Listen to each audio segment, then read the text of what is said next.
So we are blessed today to have Nuria speak with us. So I'm going to leave it at Nuria. She said I could introduce her however I'd like. She goes by many Okay, names. great. Love of love, life, live is the subject of the day. And I think everyone here is familiar with Nuria's credentials, although the page isn't big enough to include all of them: educator, designer, world traveler, seeker, student, servant of God. She's been initiated by many of the famous spiritual leaders of the world, traveled the world, and she's received initiations from several Sufi schools. Mm. So I think it's fair to say she's primarily Sufi by nature, and I think she's going to share some Sufi thoughts with us this morning. So please, narrate. Thank you so much. And I'm going to try to, um, oh, there we go. Oh, Doug, thank you. And I forgot to welcome my dear friends, Gemma and her husband, Tom, that are here from Lawrence. You know, on our webpage, I use this quote. It's really pretty. I don't know if you all saw it. It looks like this. It's beautiful colors. And it says, "Love is not an emotion, it's your very existence." And that's kind of the whole idea of Sufism. It's the path of love. But let me tell you some in my words, some in the words of Hazrat Inayat Khan. Hazrat is a distinction that we give to people that have brought great gifts of spirituality to the world. In the Sufi path, that is, we bring this name in to begin their name. It's a respect to them for all that they've brought. And Inayat Khan brought the message of Sufism, which was more contemporary message of Sufism, to the West in 1910. And his words to me are so clear. It was something that spoke to my heart when I met it. I was raised a Catholic. I'm still a practicing Catholic. I've studied Buddhism, you know that. I think I've been in the Himalayas at the monastery, at my teacher's monastery, studying deeply Mm. Tibetan Buddhism.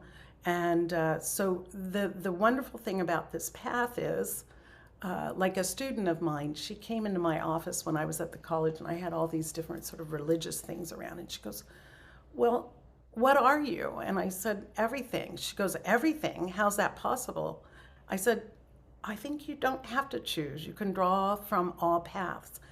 For some, it's very good to just stay focused on one path, but others of us see the unity of that." And in fact, Inayat Khan wrote about the unity of religious ideals. So I brought in this quote because, again, it's like the quote that I just shared. And this is a quote by Inayat Khan: "God is love." Three words which opens up an unending realm for the thinker or the aspirant or the student who desires to probe the depths of the secret of life. Now, I think of this funny story. Some of you may know Ram Dass. He studied with an Indian teacher called Baba Neem Karoli in Kanji in India. So he'd go there, and of course, he was also a professor and at Harvard, et cetera, et cetera. But he was on this spiritual path. And Baba Neem Karoli would always tell, it was kind of his mantra: love everyone, serve everyone. Well, Ram Dass had an issue with this because, by God, he didn't feel like he loved everyone. In fact, he thought some people were just downright irritating. So he went to Baba and he said, "Baba, I just don't love anyone." And Baba, with a twinkle in his eye, said, "Ram Dass, love everyone, serve everyone." This was his mantra. So what do we mean by love? Do we mean attachment? Do we mean sentimentality? No, it's something more than that. So now I'm going to go to Inayat Khan's words. Sufism, simply put, is a mystical path that is experienced in life through the vehicle of love. Not a sentimental love, but a kind of love expressed in the New Testament. I like bringing that in, the Holy Bible. And we're told about the Holy Spirit and the fruits of the Holy Spirit, which are in us. And it just blows my mind. These first fruits of eternal glory are already in us, we're told. And there are 12 of the fruits of glory, and they're charity, joy, peace, patience, kindness, goodness, generosity, gentleness, faithfulness, modesty, self-control, and chastity. Well, these are all, and we'll talk about it a little bit later, they're all variations of love. And, it's probably been a year or more now. I was talking with someone that in my group of friends from the Tibetan Buddhist community. She's an American, and she was in a 4-year retreat in France. She had gone there. She's part of that Padmaka. Can you not hear me? What's going on? Okay. Make sure you're muted, everyone. Like I used to tell my students at college, we can all sing together, but we can't talk together. So try not to interrupt. Thank you. So I lost my train of thought. But anyway, these are all expressions of love. And these fruits, again, we'll talk about later. Regarding Sufism, and you've often asked me, can I describe Sufism? I'm going to do my best with Inayat Khan's words, but it's something that's evolving and to be discovered by each individual. He says, if anyone asks you what is Sufism, what religion is it, your answer may be, Sufism is the religion of the heart, the religion in which the most important thing is to seek God in the heart of every person. And I think we could also include all of nature, because it's all part of the divine presence that's manifest to us. But to seek, that in the heart of each human being. And there's an elaboration here. The first way to recognize God in every person is to care for every person with whom we come in contact through our thoughts, our speech, and our actions. The human personality is very delicate, and we can easily jar that. The more living the heart, so the more open your heart is, and the more sympathetic the heart is. So that goes for us, but also perhaps other people we're encountering. One speaks well of someone when you're face to face, but if one speaks well of someone when they're not in your presence, it's all the better. It actually means more. It's greater. One sympathizes with a person that is troubled that's before us, but can we do that at someone at a distance, or do we forget about them? Do we require that stimulation to feel that, or can we be mindful? And to do that, to sort of bring people in, I know some people have a prayer list of people that have asked to be prayed for. We call ourselves prayer warriors here. There's a group of women, most of them older than me, but we text each other, add this person to the list. I might not even know these people. They may be somebody that lived here a long time ago.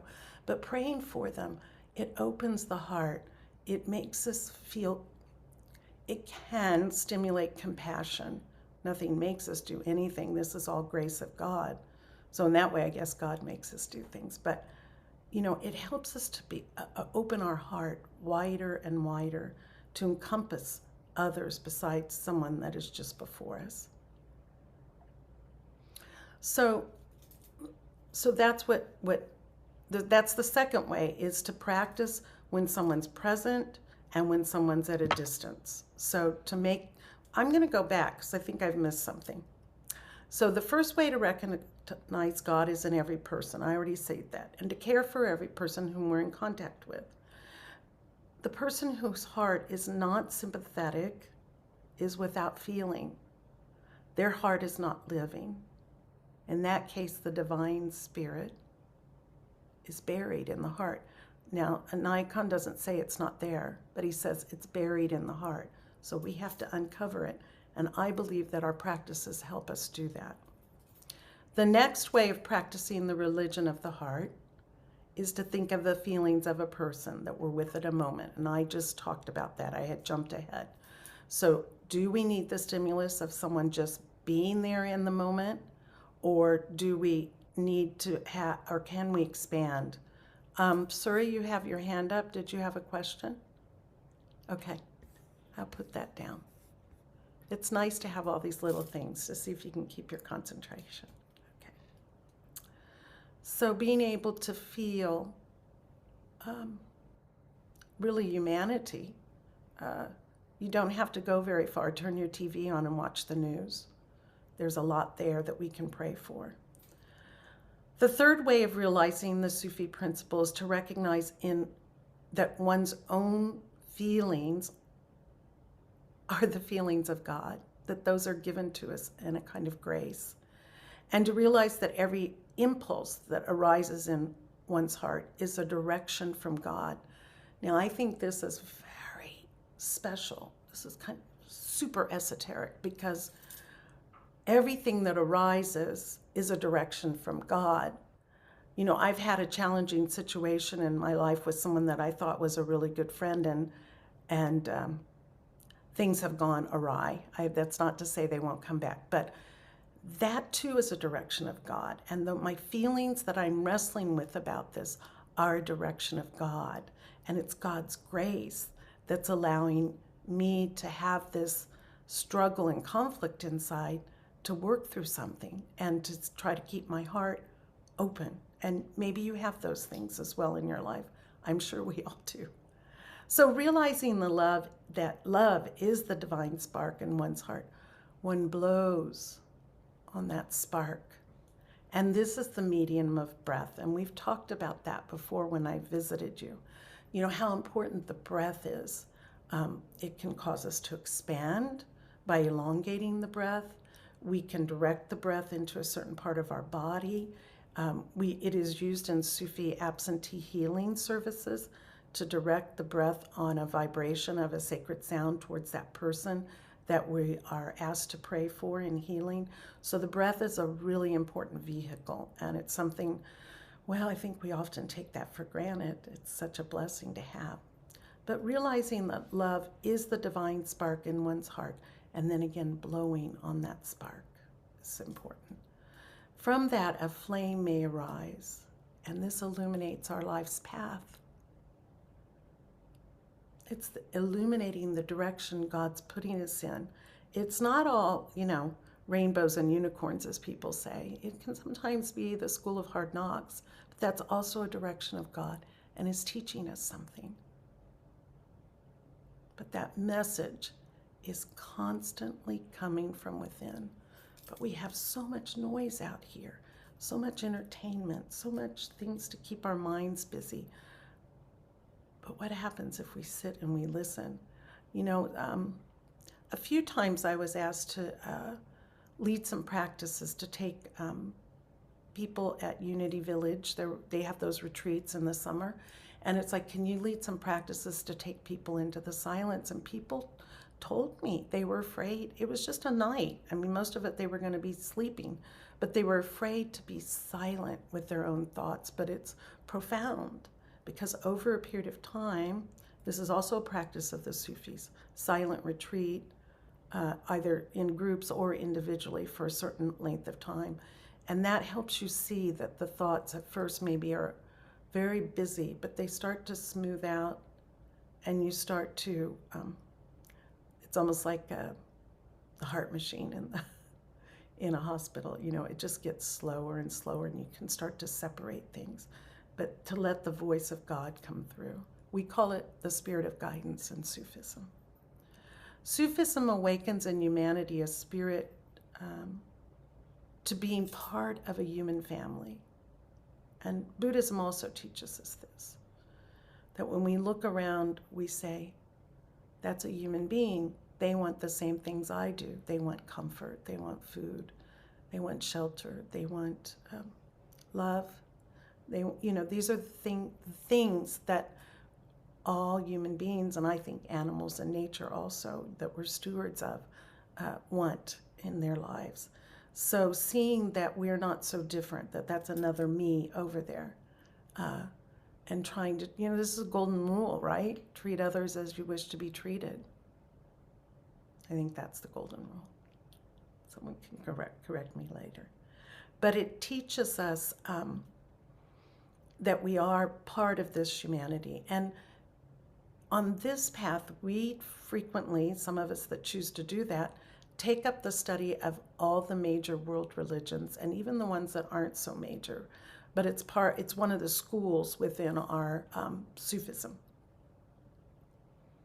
And by doing that, you start to see that things are more interconnected, or an evolution of a previous religion. And that is so helpful because it helps one develop tolerance and see that we are not so different. Religions tend to separate themselves, but when I was a little girl, I was very curious about church. I don't know if I've told you this story. You know, most kids don't want to go to church. You can't hardly drag them, but I wanted to go to church. And I had friends that were Mormons and Baptists and Presbyterians, which I guess is kind of Protestant. But I wanted to go to their churches with them. So I'd ask my mom, and there's kind of this thing, or it used to be, Vatican Council changed it, but, you know, it used to be really supposed to be practicing the one holy true religion and nothing else. But Mom was very open, and she figured no harm could come if I went to church. And then we had priests that were friends of the family that would come for dinner, and they'd ask me, well, what did you learn there? And I was very young. I'm not even sure I was in school, and I started school at 4, so I was pretty young. I would say, well, you know, they pray different than us, but it's all going to the same place. There's just one God. I mean, I got that when I was really little. It didn't matter what words they were saying or how they were doing it. And I think you all, you know, you're living that, right? I mean, that's what the premise of the Center for Universal Oneness is. So, yay. So, okay, so let me get back. Sufism teaches, well, and we also are, we have this idea of how can we be of service to others and how can we be useful? Not just for ourselves, but, you know, is there some way we can help others as well?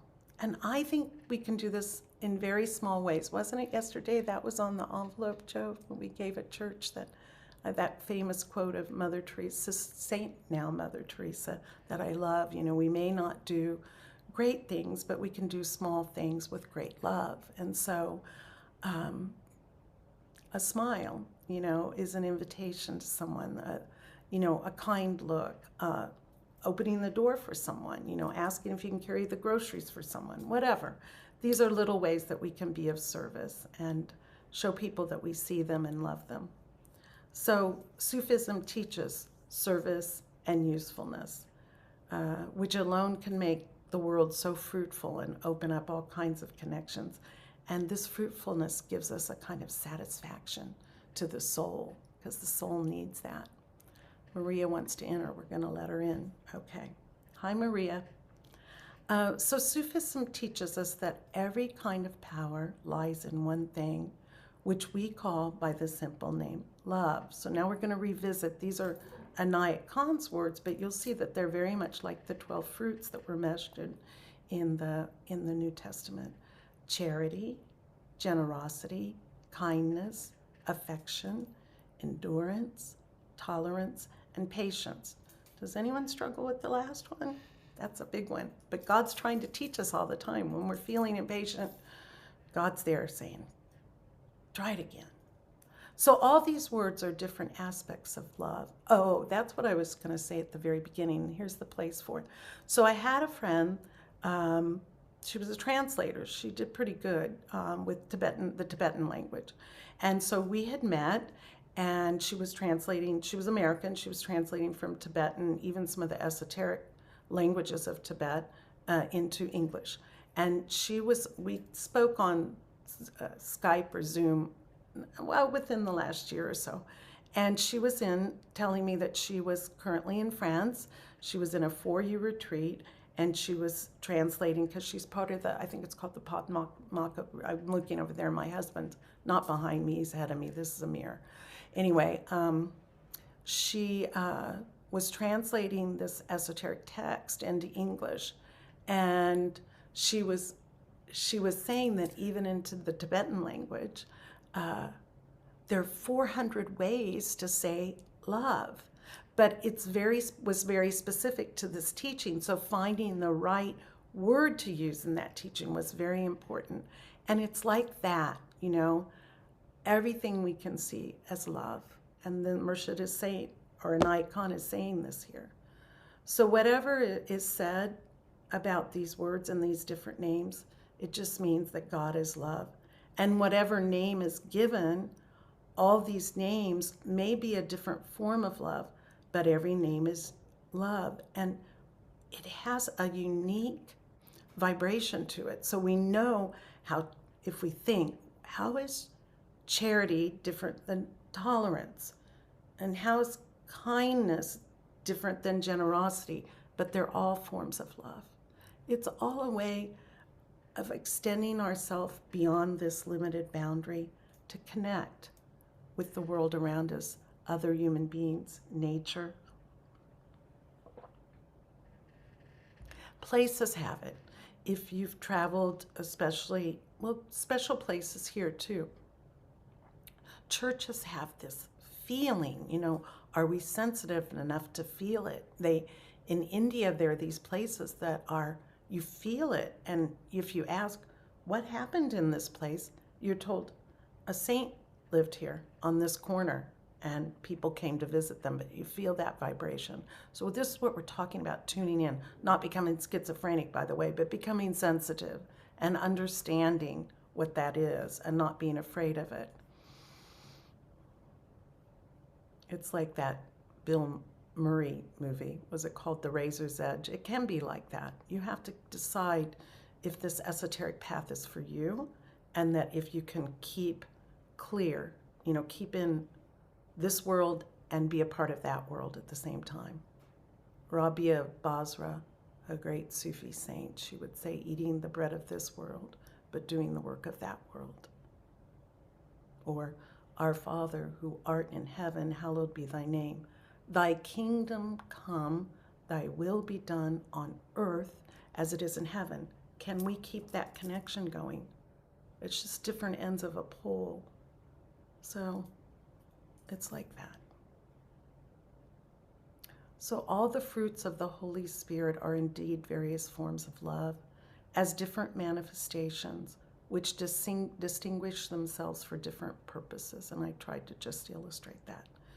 Now the question comes, but how do we come to this depth of love and realization that God is love? And of course, if we have that divine spark in us, we are too.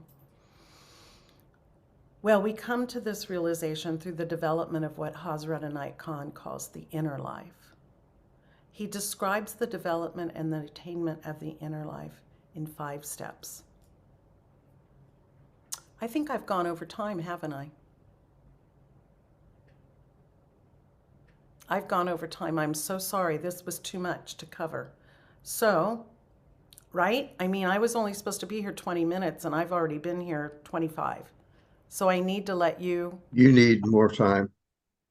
You can take as much time as you'd like. Well, I don't want to overstay my visit, but... Well, say 10 more minutes. How about? Okay, so I'm going to go through this, and I think I can get through it fairly easily. I have to keep my commentary short. So the 5 steps are unlearning. We know that. It says in the Bible, be ye as little children. We have to find a way to empty ourselves. Because if we're full, there's nothing else that can go in. The other thing that Inayat Khan suggests is to find a spiritual guide, a mentor, a friend that maybe is a little farther along on the path that we have a sympathetic vibration to, that we can feel open to learning. And Inayat Khan describes this relationship in this way. A spiritual guide performs the role of Cupid, again, bringing in love, to bring the seeking soul closer to God. So that's so important, this aspect of love. And then receiving knowledge of the inner world. And this is different, of course, than gaining knowledge of the outer world. And it is beyond logic and reason. If we put logic and reason in there, we'll never feel or experience any magic. We'll never feel the blessings in the way that they're intended. It defies logic and reason, but it is nonetheless. So knowledge of the inner world ripens and emerges through openness and faith, and that the Buddhists say, clear mind, don't know. Open. So loving life, which is part of the title. Go back. Another aspect is meditation, and Inayat Khan recommends for us a fixed time of day and a regular practice, which we very much try to do. And the next step after that is to how do we take meditation outside of those moments and kind of bring it into everyday existence or what we've learned or realized. And that's what's called right meditation. There's lots of opportunities. When you're stuck in traffic, I start praying or doing my breath practices. I try to look around me and think all these other people are also stuck, and the luxury of being retired is I'm usually not in a hurry, but they may be. They maybe need to get to work or something that's more important. So I just use it as a time to pray. I mean, a grocery store line when it's long, just breathe. Change of vibration. It's bringing meditation into everyday life. And then loving life is the fifth aspect of the spiritual path. And loving everyday life, seeing value in that, not trying to, it's integrating our spirituality into our everyday life. And there's, in Sufism, there, and these are Inayat Khan's words, there are no strict morals that a spiritual guide enforces upon a person. For that work has been given to outward religions. And if you feel those and you like to live by those codes, that's great. I think they're there for a reason. The essence of morals practiced by people treading the spiritual path are, first, to avoid hurting another person. Sometimes it's unavoidable, but you know what? I had something happen the other day where a woman was so short with me, and we have these seasonal people, and I hadn't seen her in a long time, and there was someone standing with me, and when they left, he's like, my God. I mean, it was really just kind of hateful, and I thought, whoa. And so, but she thought about it. It troubled her probably more than it did me. She came right up to me the next time, arms wide open. I'm so sorry. You didn't deserve that. It was this and that was going on. So it's good. And so those things, to not, even if we do hurt someone, then to try to go back and say, I'm sorry. That's a good thing. The second moral principle is to avoid allowing ourselves to be affected by the jarring circumstances around us. It happens. How do we cope with that? The third moral principle is to keep our balance in all situations which upset the tranquility of the mind. So how do we do that? The breath. Think of something that inspires us. The fourth principle is love. Love those who deserve our love, or we think we deserve our love, and forgive those who we think are undeserving. And the fifth moral principle is detachment. And this is not meant to be a kind of I don't care. It's meant to be being able to rise above the circumstances and continue on the journey to the goal. And of course, the goal is union with God, that God realization. And remembering that the shrine of God is in the heart of every person. So, succinctly put, this gets to the words of the talk. Love is the divine spark placed in our heart. Blowing upon the divine spark, a flame arises, illuminating the path of our life. And in this awareness, we live a life that's full of love and respect for others. And ourselves, too, is important. A life of harmony and balance and attentiveness, and what really matters, to have a full, rich inner and outer life. Now, I was going to lead a meditation, but do we just go to the music? Please do your meditation. Are you Please do your sure? meditation. Okay, well, Yes, that's you're fine. snowed and iced in, so I've got a captive audience. Okay, so I'd like for us to just, if you feel comfortable just with hooded eyes looking down, if you practice meditation that way, but if not, if you could just close your eyes and focus on your heart.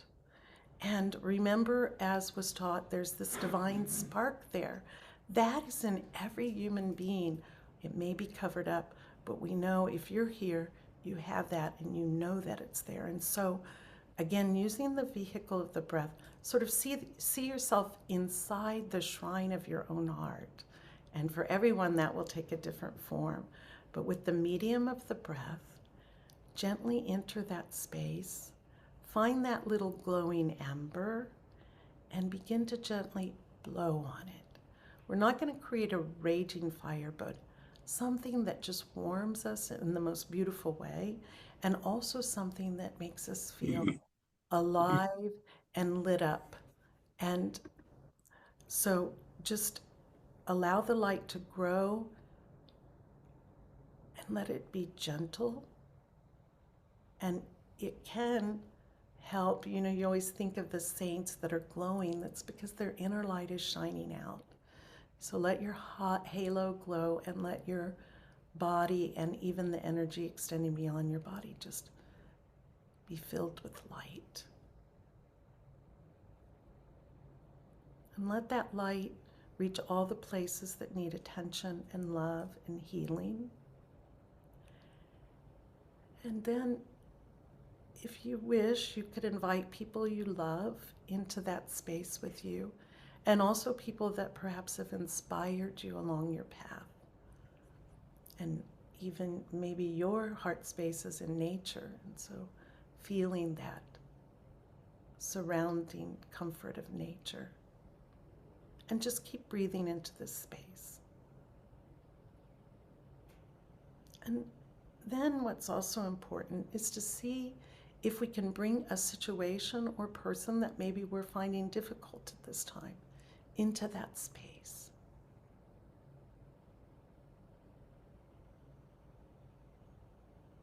And just let the light and the love from your heart touch theirs. Nothing else needs to be done, but just be open to that.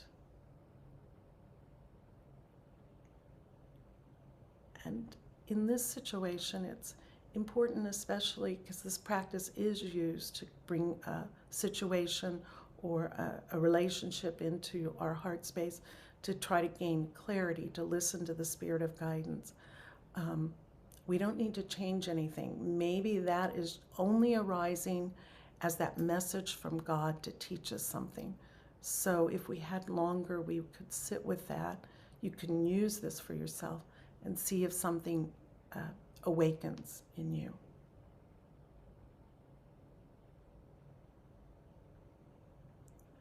And just always remember that this heart space is there.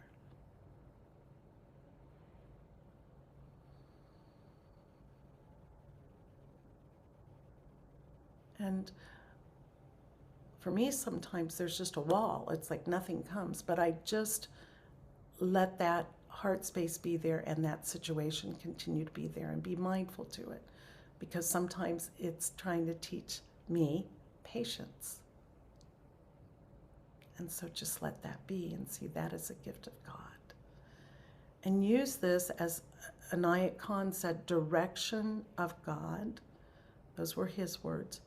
But listen, become still and listen within. Take the time to realize that the inner life is so beautiful and can have an astounding influence on our every day-to-day living life.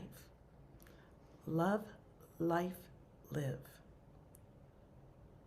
And then if you could slowly just come back to your room and open your eyes.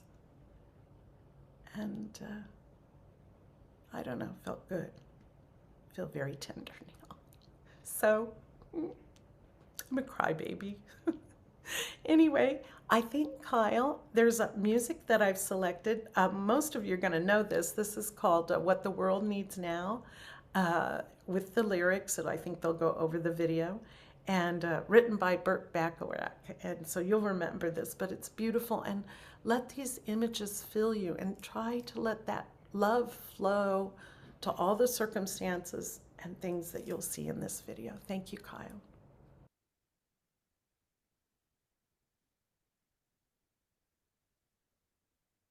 Thank you, Nuria. Thank you for being you and sharing your thoughts. Just thank you for being you. And what a wonderful, wonderful bit of music and reminder at the end. Not a dry eye in the house, I think. Thank you. You're Thank so you. welcome. You're so welcome.